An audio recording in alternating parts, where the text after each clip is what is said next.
like in me. So now I haven't been given a bio on this particular person, but I think that we better get up the man. We better get up Carl to come up and give us a few words of advice and talk about what's going on here in the local community in relation to council and Lions.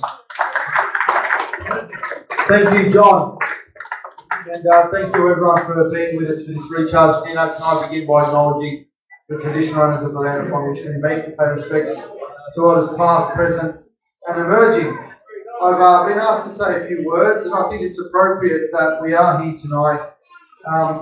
And it's a good night tonight, it's a great night, because the Lions Club in Canterbury Bankstown is certainly alive and kicking. And it wasn't long ago that we were meeting at the council with the president, with the governor, president.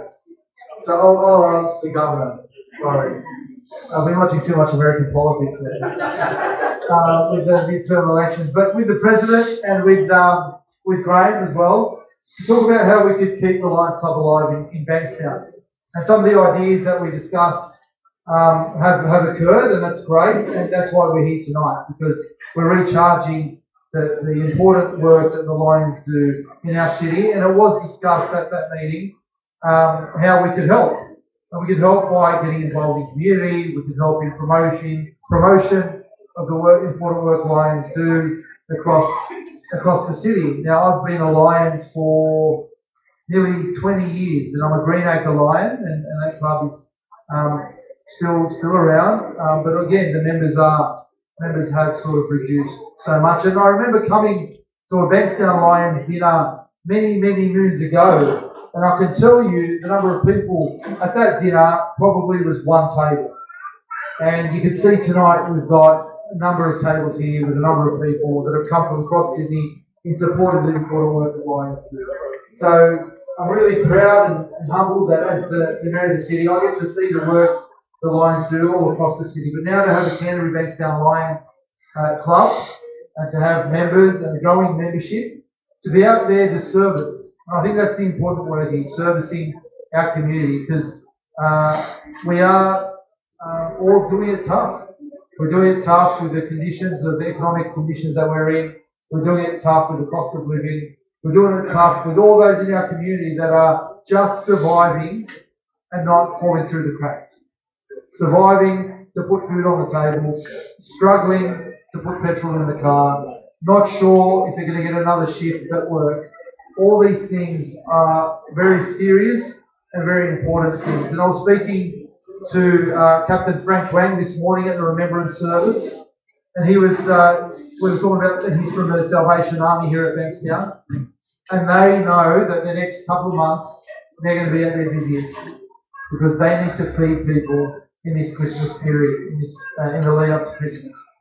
So don't think that the work doesn't need to be done. It certainly does need to be done, and whether it's helping our local sporting groups, whether it's helping our elderly, whether it's helping those that are suffering with a disability, it doesn't matter. The Lions Club is always there and has been there for decades, and we're really happy that the Lions Club is going to continue to be servicing our community and continue to help it, because we are a generous community.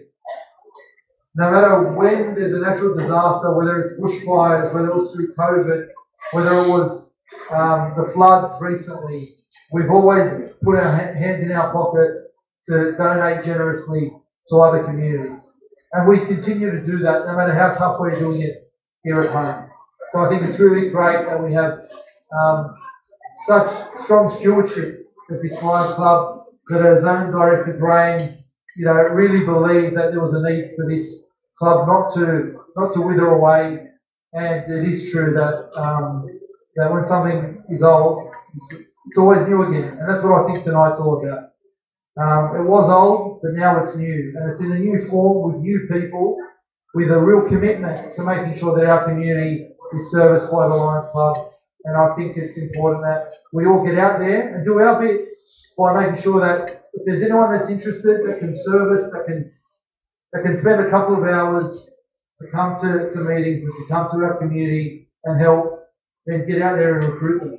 Because that's what tonight is the beginning of a process, and that's what it's all about. So thank you all for coming. Thank you all for supporting the Lions Club. And I wish Christine and all the members all the best in the months and years ahead. Thank you.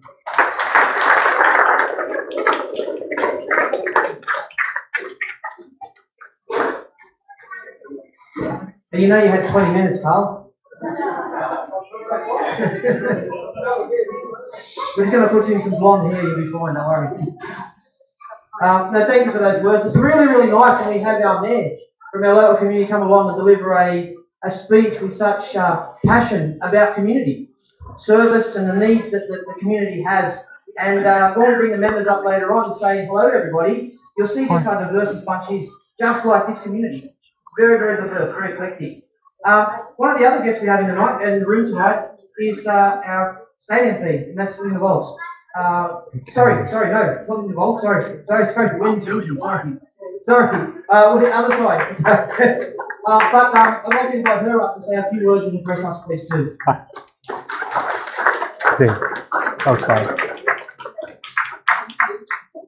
Sorry, I don't think Linda's quite here yet, but she may arrive yet.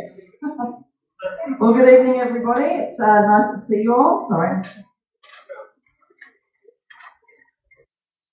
It's lovely to be here and see many familiar faces in the room. I'd also like to begin by acknowledging the traditional owners of the land on which we meet tonight and pay homage He's not coming. all elders past, present and emerging. Something bad happened. So I'm actually a member of the Parliamentary Friends of Lions. So I would also like to just acknowledge the district governors that are in the room this evening and also all the members. And it is lovely to be here for this recharge evening, and a big acknowledgement to my very good friend Warren Latham, who gets the rabble of the members that are in the Parliamentary Lions for the New South Wales State Parliament together. And that club has actually, over the years, raised over $2 million. It's been going for quite some time. And I would also like to acknowledge Stephen Bromhead, who was our president for many years, who actually gave his valedictory speech recently last sitting. He's retiring from politics this year. But even in his valedictory, the Lions Club is so important to him that it even got quite a big shout out in his valedictory speech with the millions of dollars that he has raised throughout the years. On one evening, he actually, with the club at the time, with the members that were there, raised $100 million in one night. So he really was a champion for the Lions Club, for the Parliamentary Lions. So I think even though he's not here, I think he should give a big round of applause for what he represents. So even in his valedictory, he did encourage other members of Parliament to join, and it's very bipartisan. So Carl, you know, when you're in there, mate, you better come along and join the Parliamentary Lions Club.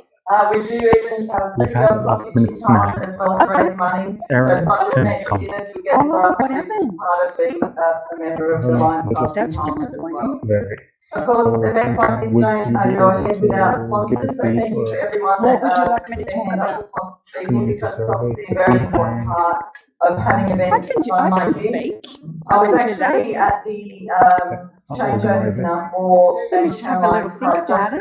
Okay, let me know if you're. No, I can. Let me just think about what I So I do commend you all for kicking off a new revitalised club. Let me just think about what a I big can shout out talk to about. We'll try to give you time to make very it. well. I'm sure she will, Christine. Congratulations, and I look forward to being involved with you and your club over the years to come. So congratulations, and thank you everyone for being here again and supporting. I will see, maybe we can our start with new a second. Bankstown Lions Club and all of the committees. Thank you Let me very see much. if I can do that. Thank you.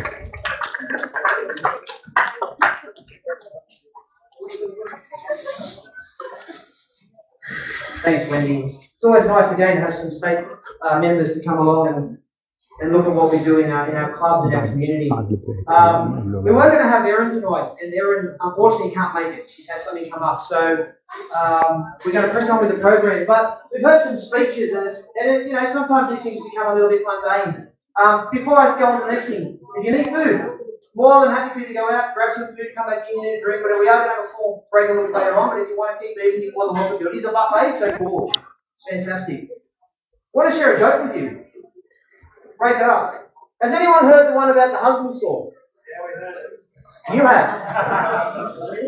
There's only one person in the room, so I like this.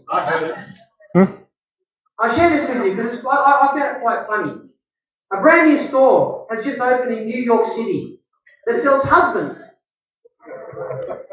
When women go to choose a husband, they have to follow the instructions that are clearly written on the entrance to this store. You may visit this store only once. There are 6 floors, and the value of your products increase as you ascend through the flights of stairs or escalators in the store. You may choose any item at any time from any particular floor, but once you choose, you cannot go up and you cannot go down, except to exit the building. So a woman goes to the husband store to find her husband.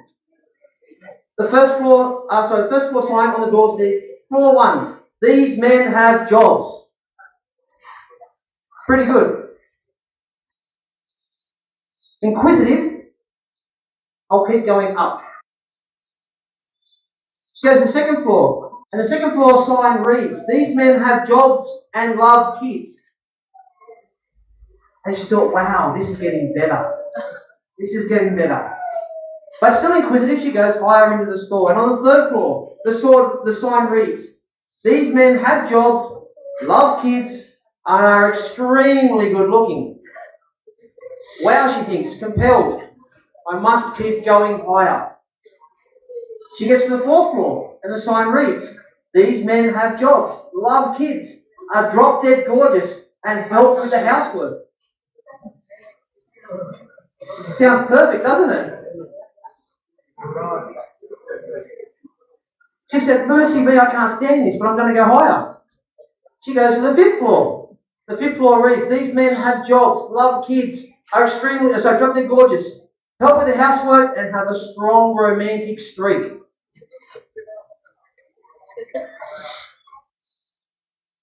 She's tempted, but she goes to the sixth floor. You are visitor 31,456,012 to this floor. There are no men on this floor. Just goes to prove that you can't please a woman.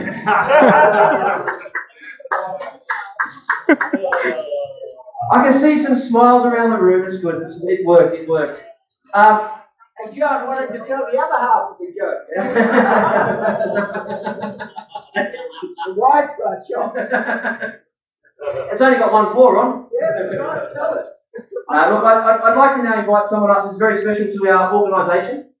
And this particular individual was our governor last year, and that was Sunil Amaratunga. And this club was actually chartered or reformed in his year, and he's very, very proud of that moment. And I'd just like to invite him up and share a few words with us about his thoughts on the newly recharged club and where he's at with that. So Sunil, would you come up and join us, please? John? We were going to take a break now. No, we're taking a break. We got 2 more and we go. Okay, because we got another person to speak. Carol Ferroni. Where? I don't know. That's not on the program. Yeah. Last minute replacement. It's not on the program.